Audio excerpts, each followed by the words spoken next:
Festimet e vitit të ri u kthyen në tragjedi të madhe në Crans Montana, një prej zonave më të frekuentuara të skive në Zvicër.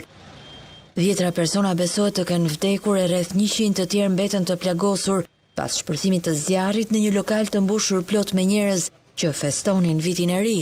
Shkaku i tragjedisë nuk është ende i qartë, po sipas të dhënave të pakonfirmuara, fishek zjarrit mund të kenë pasur një rol.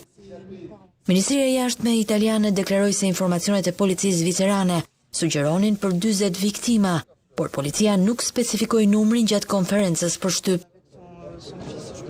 Në momentin që po ju flas, të gjithë të plagosurit po marrin trajtimin e nevojshëm. Kemi numëruar rreth 100 të lënduar, shumë prej të cilëve në gjendje të rëndë dhe fatkeqësisht 10 të vdekur. Nuk mund ta fsheh. Jemi të tronditur nga ajo që ka ndodhur.